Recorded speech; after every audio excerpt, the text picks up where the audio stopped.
Hopefully you can hear me now. I'll just try yeah, hopefully you can hear me now. That should be working. Yeah, I'm just gonna do a little live stream on like relaxation techniques and how they can help with our climbing. But if you remember the one that I did yesterday, it was about self-efficacy, and one of the areas was sort of how sort of aroused we are in terms of like how in terms of the fear response. And often with the fear response, we get increased heart rate, increased breathing, and a worrying mind. And one of the ideas is relaxation is to make it so you can see me. One of the ideas of relaxation is to reset your body. So if you are breathing heavily and your pulse rates increase because you've had a hit of adrenaline, then relaxation will help calm your body and therefore your mind. And so what we want to do is, a lot of things like the next one I'll do will be some on stuff on imagery. And one of the first things we need to do with imagery is learn to relax.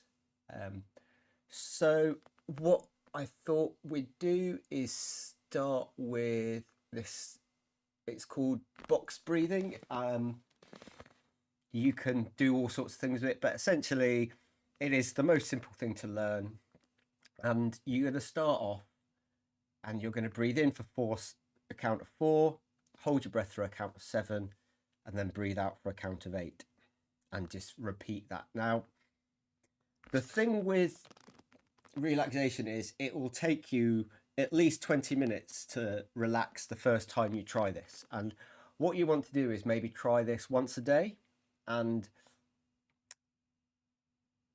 over the sort of the next week it will come down to sort of 10 minutes and then 5 minutes, and then after about 4 weeks of practice you will be able to relax in like 3 breaths, probably like under a minute.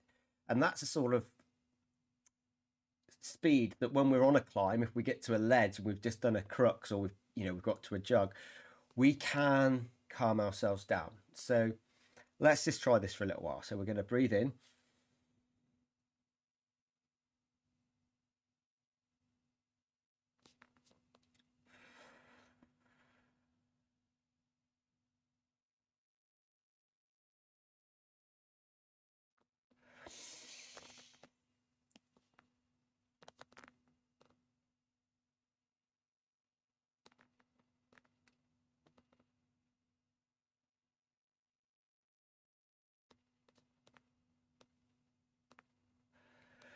And you can keep doing that. Now you can sort of add to that, and it's literally all it is breathe in for 4, hold breath for 7, breathe out for 8.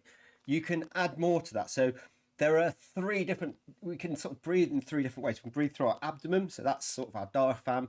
So if I start the breath by pushing out my stomach, and then come into the middle chest and start extending your intercostal muscles, that breathe in, and then we're going to breathe out in our chest. So it's sort of like, and then as we breathe out, it's, and sort of reversing that. And it will take you a little bit of time to, master that, but it's a simple breathing exercises. There are loads of different breathing exercises all over the place. If, for instance, you're already into yoga and meditation, then the chances are, rather than do this, there will be something that you already do that you can bring to your climbing. And what I find is a lot of my work when I'm leading, I'm teaching people to lead, and they're actually on lead aid, and they're in a stressful situation. And so what we're trying to do is keep them as calm as possible. And even just like, if you get used to the sort of this breathing exercises, and especially this of just releasing the tension from the shoulders, what I find is that you know, when you're out climbing, if you get to that ledge and you start these breathing exercises, as if you, it just helps relax you through your body and helps you recover both mostly mentally. It can kind of, yeah. So the next one, and I will be very bad at this. So the next one is called progressive relaxation. I'm going to try and read this script verbatim. I have put it on my Discord. So my Discord server, I will link in the things in YouTube and Facebook after I do this. But essentially, it's just like a messaging server where I can dump PDFs and stuff like that. So there's already a few things in there from what I've done on my live streams before. And yeah, I'm just trying to build up a few sort of a few things to help people. So when you're doing this, the idea is we're going to tense a muscle group and then relax it. But actually what we're going to do is tense it, release half of it, and then release it all. And the idea is you pay attention to how it feels to be relaxed as opposed to tense. So each phase we're going to hold for sort of 5 seconds, release halfway, hold for 5 seconds, and then release the full way.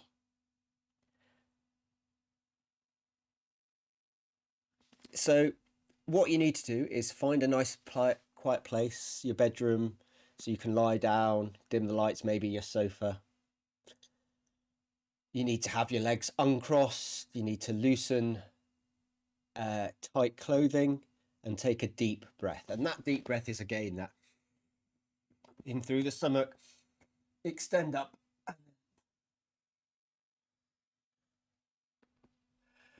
So the first thing you're going to do is you'll be raising your arms out in front of you, clench your fists, tight hands for 1,000, 2,000, 3,000, 4,000, 5,000, halfway.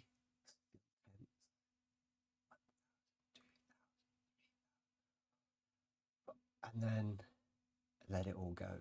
I'm obviously sat down, so it's not going to be the same for me. You're then going to tense your upper arms. I always find I kind of get into the whole triceps and shoulders are involved. 2,000. And then release a little bit. 2,000, 3,000,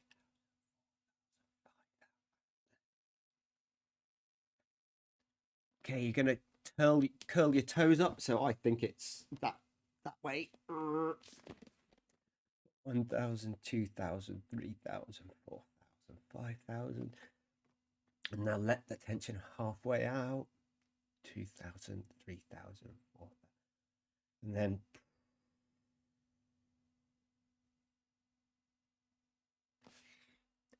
okay, so what you're going to do now is point your feet, and what does it say? Point your toes away from you and tense your feet and calves. And hold that 5, 4, 3, 2, 1. Relax halfway. And then relax totally. Extend your legs and raise them about 6 inches off the floor and tense your thigh muscles and hold that tension for 1, 2, 3, 4, 5. Release the tension halfway. 4, 5, and relax. I want you to concentrate on your feet and calves and thighs now, and just to explore that feeling of relaxedness now you've let the tension go. So now we're going to tense our stomach for as tight as we can. We're going to hold that for 5, 4, 3, 2, 1. Let it go halfway. Hold for another 5, 4, 3, 2, and and then relax. Focus on the spreading relaxation until your stomach muscles are completely relaxed. So tighten your chest and shoulder muscles. And up like that. 2,000, 3,000, 4,000.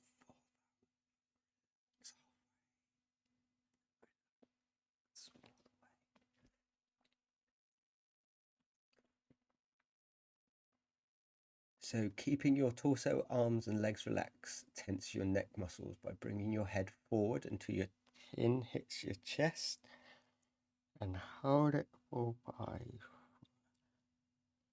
2, 1. Halfway relax. 5, 4, 3, 2, 1.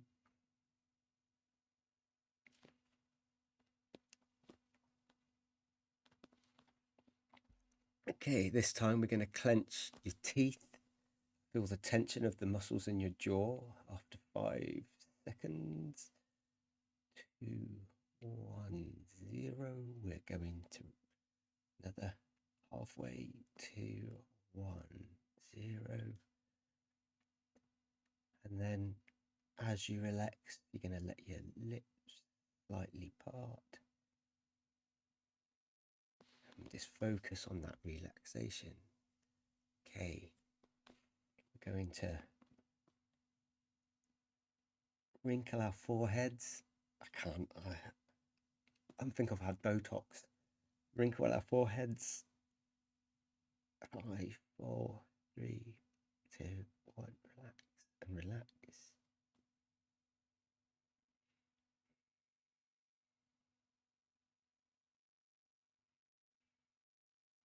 And that is sort of more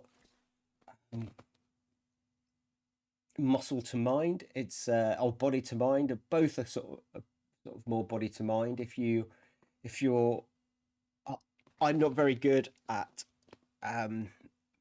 teaching meditation. For me, the breathing works. This one with the relaxation, like tensing, relaxing muscles, doesn't work for me. But everyone's different, and so I'm not going to attempt to teach you how to meditate. That is beyond me. There are all sorts of apps you can get into online. There are people you can go see.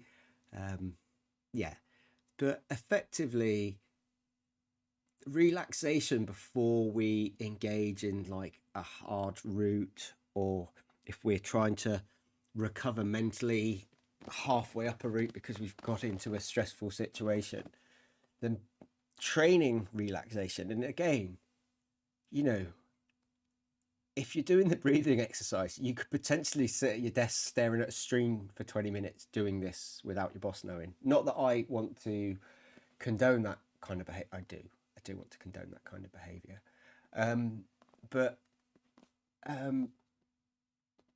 Yeah, it's just a little, hopefully what you're getting from certainly the climbing coaching stuff that I'm doing on this, these live streams and some of the videos, there's a lot more videos on YouTube from my coaching, is that I believe in like this holistic approach to climbing, in that, you know, no matter how hard you train, there's still a mental aspect, there's still a tactical aspect to climbing, and, you know, so many psychological things. And so what I want you to think is that, you know, these are things that a lot of the things that I offer you for training will be things that you can do when you're not at a climbing wall. You know, a lot of these mental skills need to be practiced, you know, at home.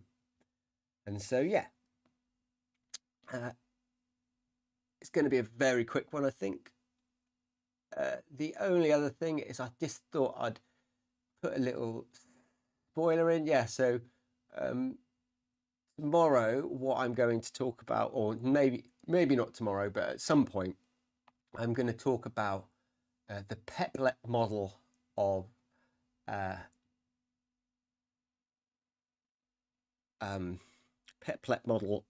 imagery. Now, I know this reasonably well. I will dig out my thesis and I will give you the name of it, because it's like the efficacy of imagery and individual differences. Yeah. So when I did my masters, I looked at applying. So we know imagery works for climbing. We know a lot about things, but the Pet Black model it breaks it down. It says when you're using imagery, you want to focus on the physical sensations. The environment should closely resemble the task, the timing, the learning, the emotion, and the perspective. And so the first thing they say here is, this is what my thesis looked at, was imagery should incorporate physical sensations with music, such as muscle tension, breathing, and heart rate. Now, virtually every imagery lesson or things you've ever seen always said, oh yeah, we need to relax before we use imagery. And so what my thesis looked at is whether we could get people's heart rate matched to a functioning equivalent level to what they would be when they're climbing, and whether that would affect people's imagery ability based on whether they were high or low in imagery ability, or whether they were high or low in emotional instability, with the idea that if you're emotionally unstable, you have a lot. It's you're not emotionally unstable. It's one of the big 5 personality measures. And we suggested that if you were higher on the emotional, you're more emotional unstable, you're more likely to be worried, and therefore being relaxed would help you clear your mind. And so, yeah, we're going to go through that, and that will be a lot more fun, a lot more to get involved with, because it's about you sitting down at home and trying a few bits of imagery. But yeah, for now, we will probably end it there. There was one more thing. I thought I might as well do this while I am here. Yeah. So I did get a call today. Not a call, a text off a friend who was really kind. He's like, oh, I really like what you're doing with your little like live talks. And it's like, oh, that's great. If you enjoy it. But I asked him, maybe should I do them? Would you be more likely to watch them live if they're on in the evening or during the day at work? And he can't skive off at work, unfortunately. He has to fix stuff for the RAF, unfortunately. But yeah, so that's why I'm gonna try and do a few in the evening this week to see whether they are more or less popular.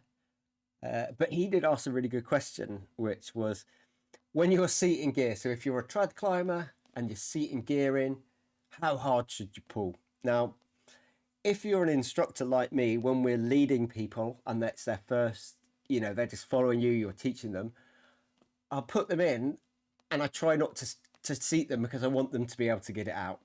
And I'm usually on nice, easy routes.